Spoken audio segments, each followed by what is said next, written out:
wacky bits. Hey guys, MBG here today with a very special treat I hope for you.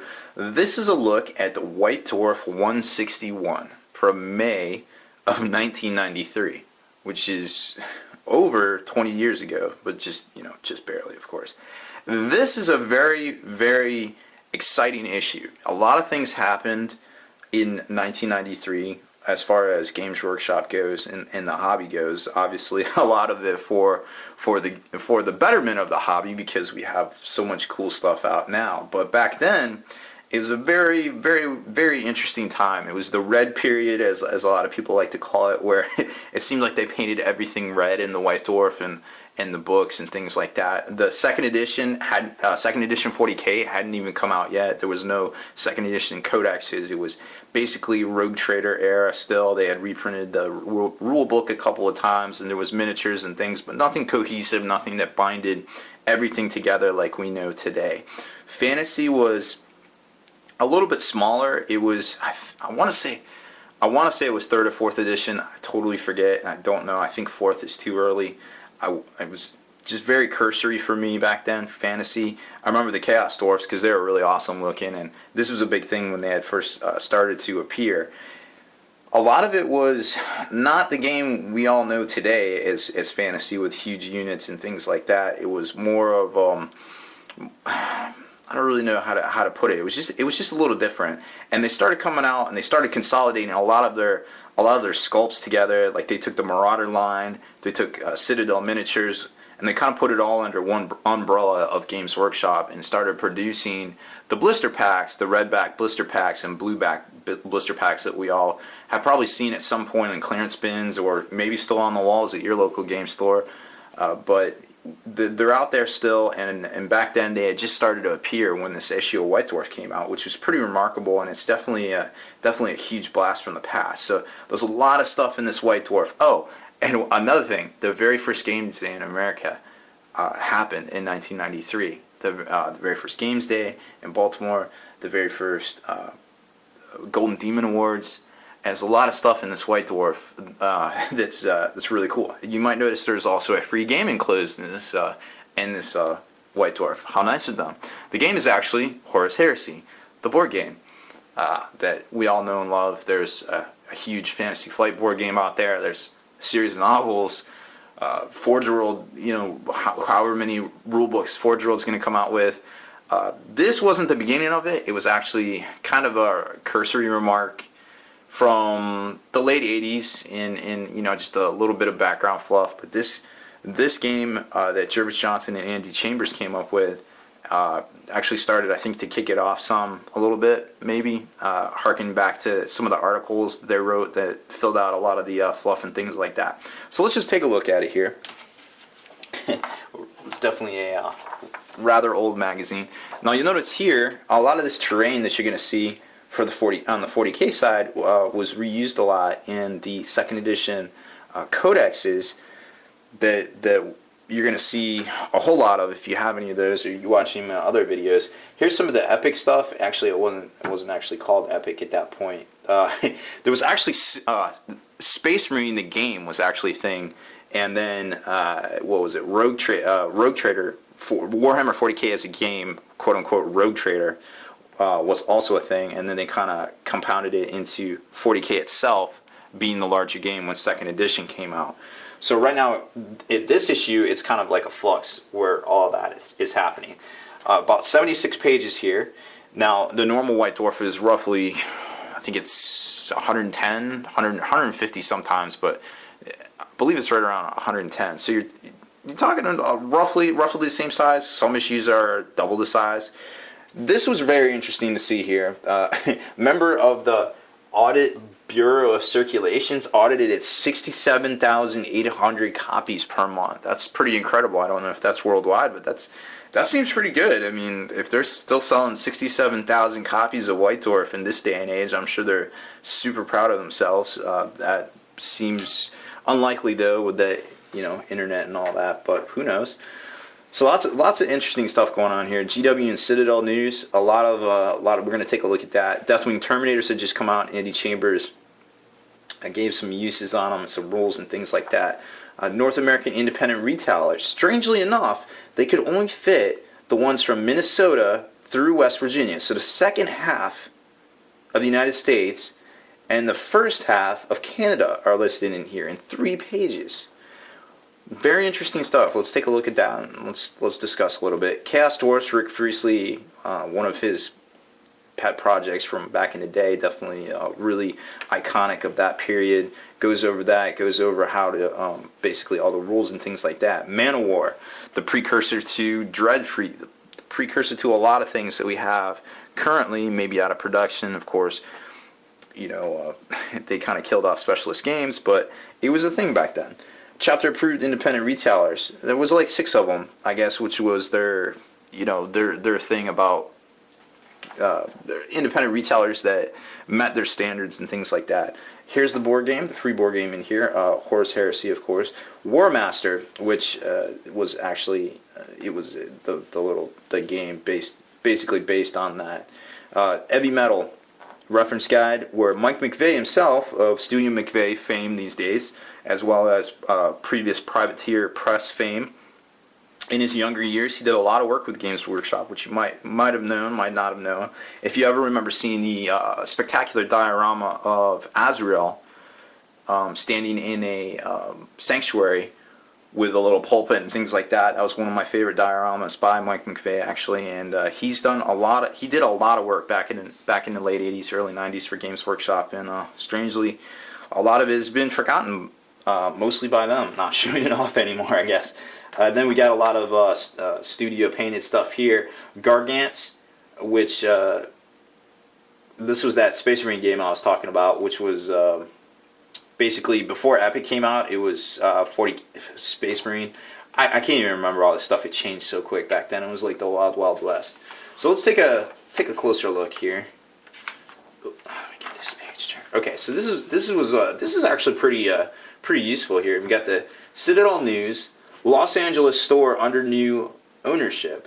So apparently Games Workshop sold off their store in Los Angeles, and then it became known as the Game Citadel. I'm not sure what happened to that. I don't get out to the West Coast very often, if at all, but I'm sure that's pretty interesting news right there. Chaos Dwarfs released. Where has Marauders gone? That was Marauder Miniatures, was actually some of the very first kind of fantasy type stuff in the late 80s, early 90s, and they kind of consolidated all under one umbrella, you know, the Citadel miniature stuff and the just all into Games Workshop. And then they got the Citadel Warhammer Pewter range. Eventually they got rid of the Citadel, and it was just, you know, 40K or fantasy basically. And then these are all the blister packs that they came out with. Apparently there was 52 different codes. You could get 2 figures for a blister for $4.99. Cavalry and command packs are $5.99. Woo! What a great deal. So there's some of the miniatures that you probably might recognize right off the bat or have never seen before. Like some of these Arrow Boys are pretty old. Let's see here. We've got Space Marine and Warhammer 40K Pewter miniatures. Just kind of goes over a lot of the range that they were coming out with then. Citadel Pewter, of course, that was how they were branding it basically. They came out, now they're talking about these catalogs, and you've probably seen these catalogs. There are a red catalog and a blue catalog, and it was, a lot of it is available over on Stuff of Legends, and shows off all the remarkable older models that they had from way back in the day. Pretty cool stuff. A lot of it still holds a candle to some of the models now.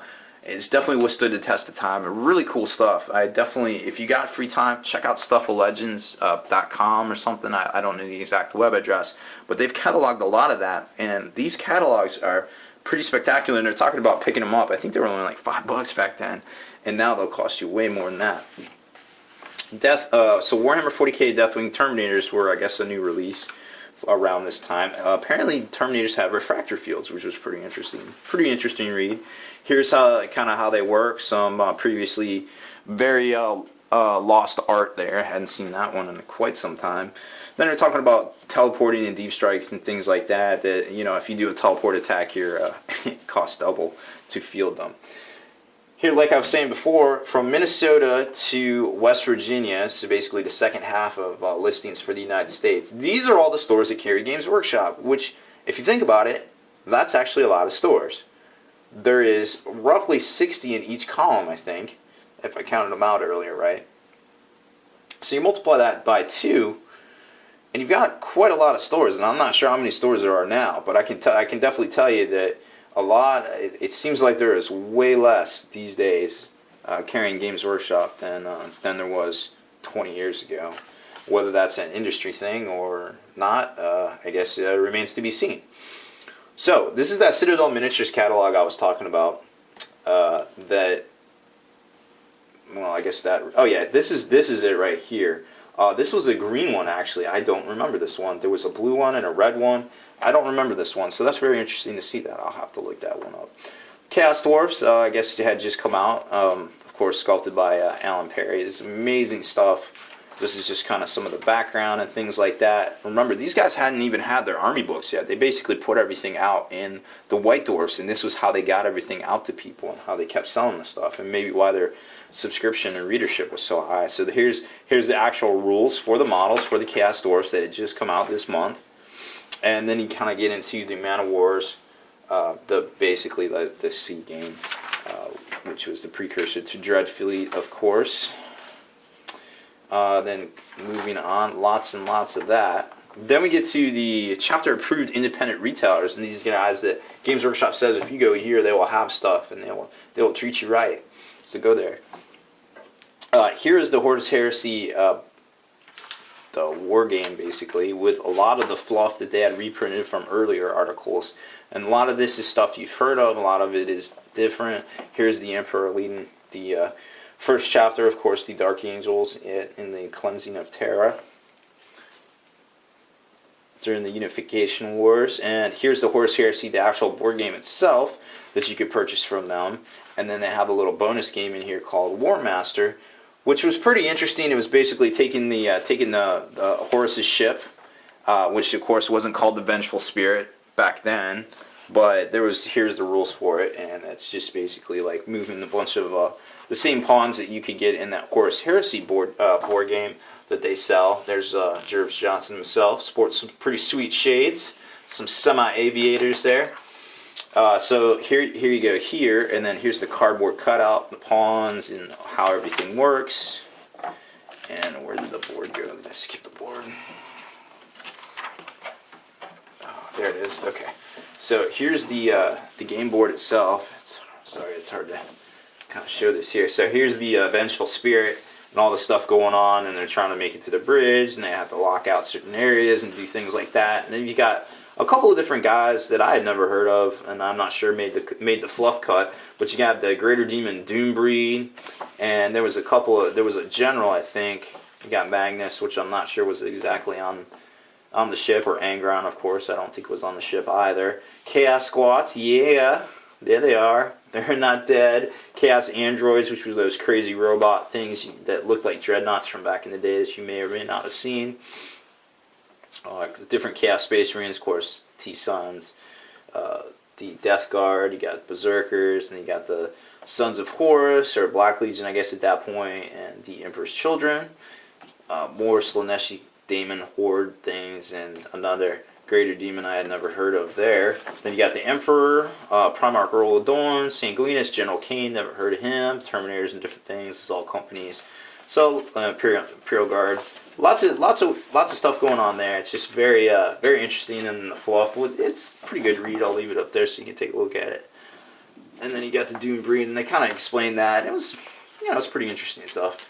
Then you get to the painting section. Oh, here's a Talisman game.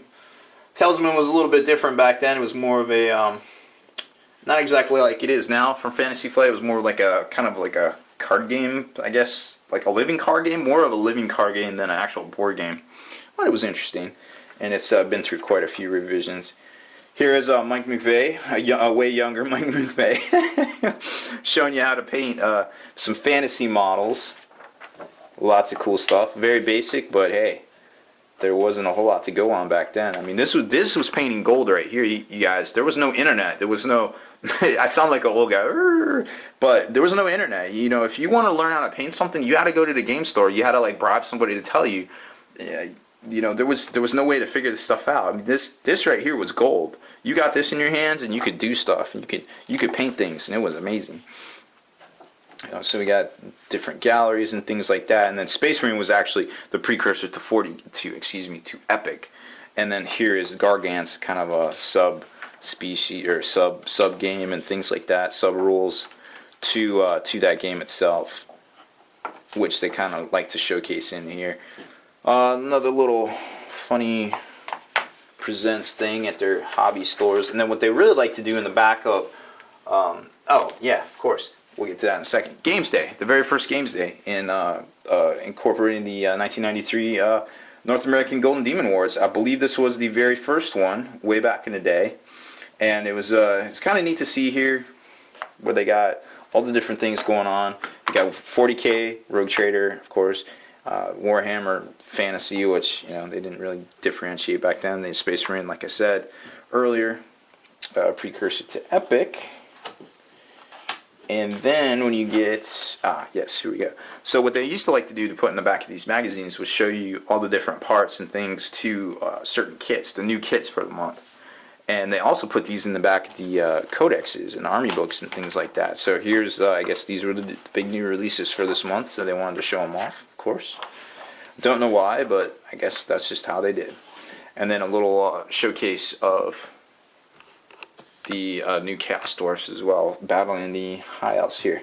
Again, I wish I knew which version of Fantasy this was, but unfortunately, I just cannot recall. But pretty cool models here, the blunderbuss dudes. They got the Earthshaker cannon there. That was pretty nuts back in the day. And then Lamatsu on Bull Taurus and all that stuff. So it's pretty cool to see. This is a very cool issue and definitely brings back a lot of memories for me, at least. And hopefully that just kind of gives you a brief glimpse into the company and the hobby from 20 years ago. It was pretty awesome. I mean, I'll admit it was very exciting times. It seems like it's a little exciting now with all these rules coming out all the time and things like that. You never really know all the new kits and all these big, huge things and plastic monsters here and there, and it's just not quite the same. And maybe that's it. Maybe it's just being nostalgic. But for me, back then it was just something else, man. And I really hope for a lot of you getting into the hobby now that this is what it's like for you now, and you'll look back on the late 2000s, early 2000 teens, I guess they call it, and just be like, man, that was like the time. They had like all these super heavies and all this stuff, and I mean, who knows? It's a different hobby for everybody, and it's all about just making it your hobby. And don't let anybody keep you down. Make it your hobby and have fun at it. Cause man, when I was a kid back then, there was nobody keeping me down. So do your own thing. Trust me. All right, guys. Well, that's it for this one. Definitely stay in the trenches. Check out the blog.spikeyvits.com. Make sure you subscribe to this YouTube channel, and definitely check us out on podcast forgethenarrative.com. Spiky Bits.